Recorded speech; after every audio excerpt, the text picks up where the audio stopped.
Hi, I'm Robert Osborne, and welcome. Thanks so much for joining us for another session devoted to our month-long look at Latino images and films. It's a retrospective which has been programmed by the man sitting here with me, UCLA professor Chon Noriega, author of this terrific book, Shot in America, Television, the State, and the Rise of Chicano Cinema. Welcome, Chon. Thank you, Robert. It's great to be here. Good to have you here. Now, we have a particularly interesting film on tap next. It's a melodrama from Warner Brothers in 1935, which stars Paul Muni and Bette Davis. It's titled Bordertown. Why did you pick this film particularly? Well, this is a great, if sometimes problematic film, and it in some ways begins a 20-year period in which Hollywood produces social problem films dealing with the Mexican-American population. And in this case, the film also is one of the earliest responses to FDR's good neighbor policy, which he announced 2 years earlier at the start of his presidency. And basically the idea there was that henceforth the U.S. would engage in respectful collaborative relationships with Latin American countries, rather than what had been the case prior to that, which was essentially gunboat diplomacy.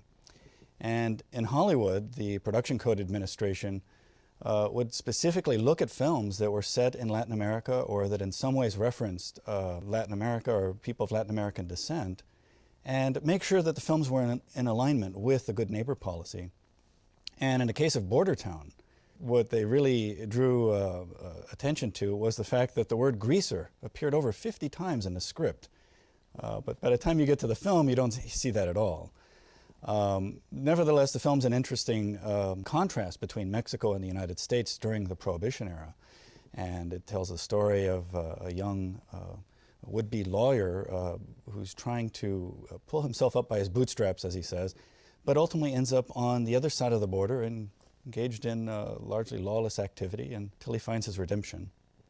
Now, Paul Muni, talk a little about him, because he had an interesting career playing ethnic characters. He didn't necessarily like this, but he was referred to as the new Lon Chaney, so the man of 1,000 faces.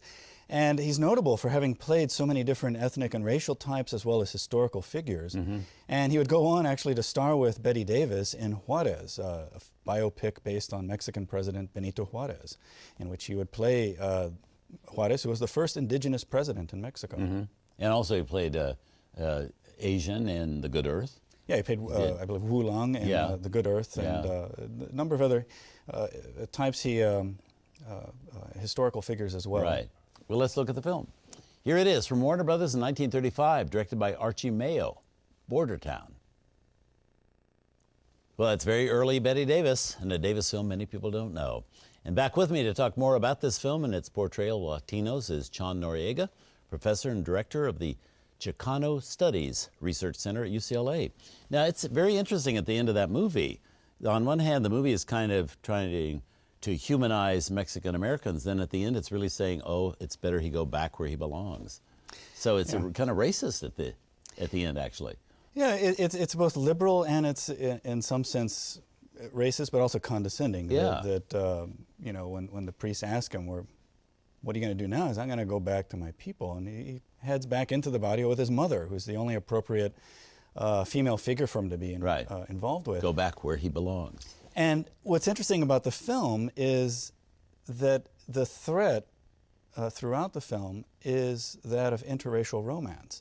And it's largely instigated by white women. Mm-hmm. And in the case of the socialite, played by Margaret Lindsay, she's the one who really brings it forward as a very explicit statement of racism when he's proposing to her. He says, "You belong to a different tribe, savage."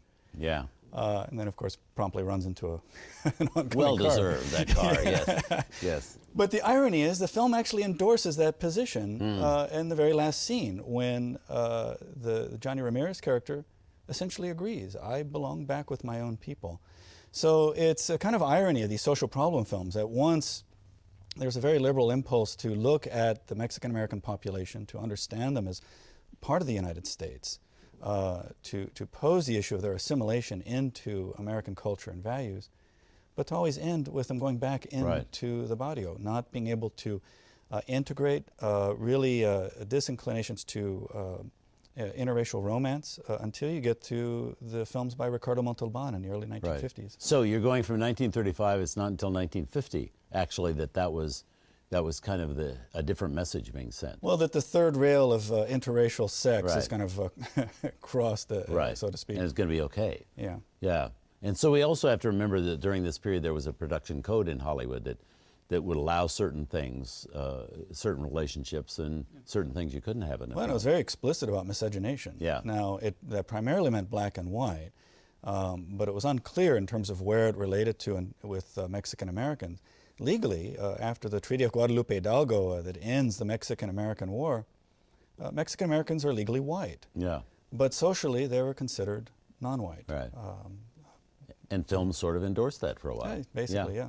So we're going to move on. Stick around. Chon Noriega and I are going to be back to talk about another movie that's part of our look at Latino images in film. This one's a 1949 drama from director Anthony Mann, and it stars Ricardo Montalban and George Murphy.